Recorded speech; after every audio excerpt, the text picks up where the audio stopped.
Good evening, everyone. I'm Devin Jackson. The New Orleans Saints have a big task on their hands to improve upon their mediocre 7-9 record, a record they have been for 3 straight seasons.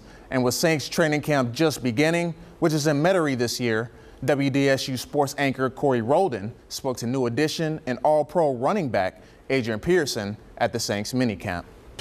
History can be in the making for the USC Upstate Spartans tonight as head coach Jennifer Callaway is one win away from being the all-time winningest coach in program history.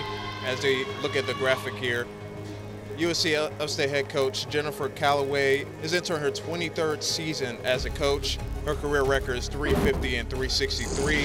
A former player for USC Upstate in 1994 and became head coach at just 23 years old. And she is a 2-time Peach Belt Coach of the Year. So big things expected tonight for the USC Upstate Spartans head coach. Devin Jackson joined by LaRon McClain. We're here on the steps of the Walk of Champions. LaRon, tell me what's going through your mind, man. You're just in awe. I can tell. Anders also talked about some of his former teammates, one in particular, Mark Ingram II, who is a huge UFC fan that follows his fights and was also a part of the 2009 national title team. I'm joined by head coach Jennifer Callaway. Congratulations on a win. You pick up win number 351 most in school history. When you hear that, give me your thoughts. After amassing almost 700 career tackles and 11 career interceptions in his 11-year career, former Saints safety Roman Harper is content if he doesn't have to play another NFL down. I think at some point, and it kind of happened to me, at some point you just wake up and you're comfortable. Not really so much comfortable because then you start to relax, but you get to a point where, like, you know, you don't need that organization's money anymore. So when you get to that freedom, their opinions don't matter, or what other people in the media or anything like that, it doesn't really matter because you know who you are as a person, as a man. Harper has played his fair share of big games in his career, including 2 Super Bowl appearances, winning Super Bowl 44 with the Saints. I'm not out here chasing a check or chasing a championship, which so many guys are. I've been to 2, won 1, lost 1, and so I have all the feelings of a whole football player, a whole career. And I can look back on it. I can walk around this city with my head up high, and everybody shows me love no matter where I'm at, here or Charlotte, and it's kind of rewarding when you can go somewhere like that and people don't, you know, honk the horn at you and say negative things, but they always honk the horn and with a smile and say what's up and recognize me, usually because of my gray hair, so it's what it is.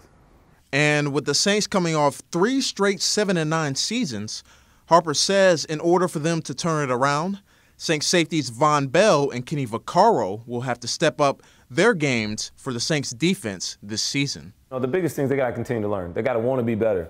Where they're at right now is not great. It's not good enough. You got to continue to want to get better. You got to continue to want to push and things like that. And I know they're those guys' personalities, so they both want to be the best. But are you willing to put in the time, the effort on a daily basis to put yourself in that position to be called the best? And I know they want it, and sometimes you got to go and be able to do the extra. And it's not always about yourself, but also bringing the guys along with you and making the guys around you better. Devin Jackson, WDSU News. You started coaching here as a head coach when you were 23 years old. Talk about the journey that, you know, going through adulthood, you know, at 23 years old, you're trying to figure out life, and here you are, head coach of USC Upstate. Talk about the journey from then to now. The LSU football team looks to bounce back and have a dominant 2017 campaign. Head coach Ed Ogeron, Heisman hopeful Darius Geis, and now #1 target at receiver DJ Chark all attended SEC Media Days, and Coach O talked about his expectations for the Tigers this season.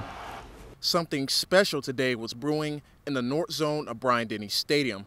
Take a look at Nick Saban's annual Nick's Kids Foundation luncheon. Explosive, entertaining, just a few words to describe Alabama's offense against the Arkansas State Red Wolves as they defeated them 57-7.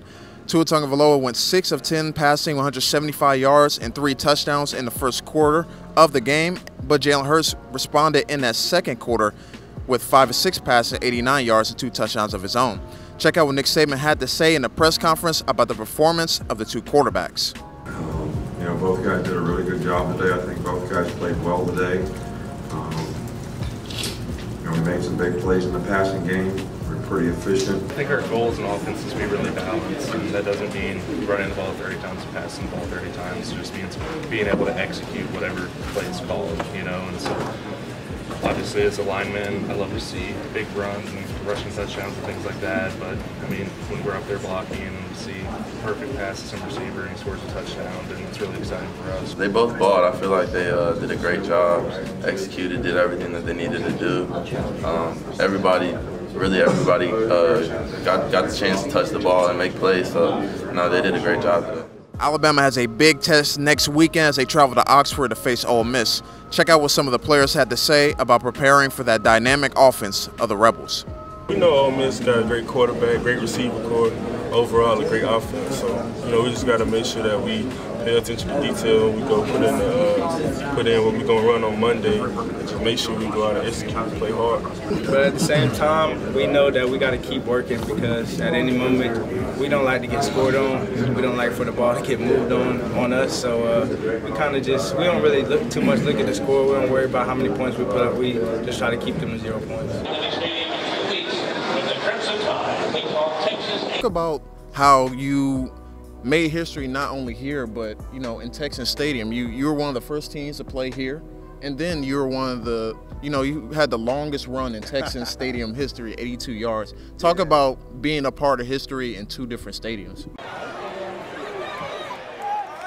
The Tulane Green Wave struggled offensively in the 2016 season. With the addition of junior college transfer and quarterback Jonathan Banks, head coach Willie Fritz believes the offense will improve and they will finish ball games. We had 4 games last year where we were either winning or within a touchdown going into the 4th quarter. Didn't do a very good job of finishing. We had a couple of fourths and not even 1 yard, maybe less than that. We would have converted those, but probably would have been 2 more wins for us. So we've got to do a great job of finishing, and we've got to find a way to come up with 6 wins or more this season, and then also compete for a conference championship. The Green Wave defense was stout defensively last season, and after losing Nico Marley and Tanzel Smart to the NFL, Coach Fritz understands the young players will need to grow in their roles this season, and he is confident they will do so. Kids understand your philosophies as far as offense, defense, kicking game, how you do things academically in the weight room. So things are much smoother, and we really feel like we've had a couple of great recruiting classes. Played a lot of true freshmen last year. 17 true freshmen played for us, 7 of whom started for us. And we signed a really good class this year, and I think we'll probably have 5 to 10 of those guys start and play a lot for us as well. Devin Jackson, WDSU News. Thank you, Jennifer Callaway, for joining us, and congratulations on the win again and making history here tonight. Thank you. Thank you very much. Back to you guys over there.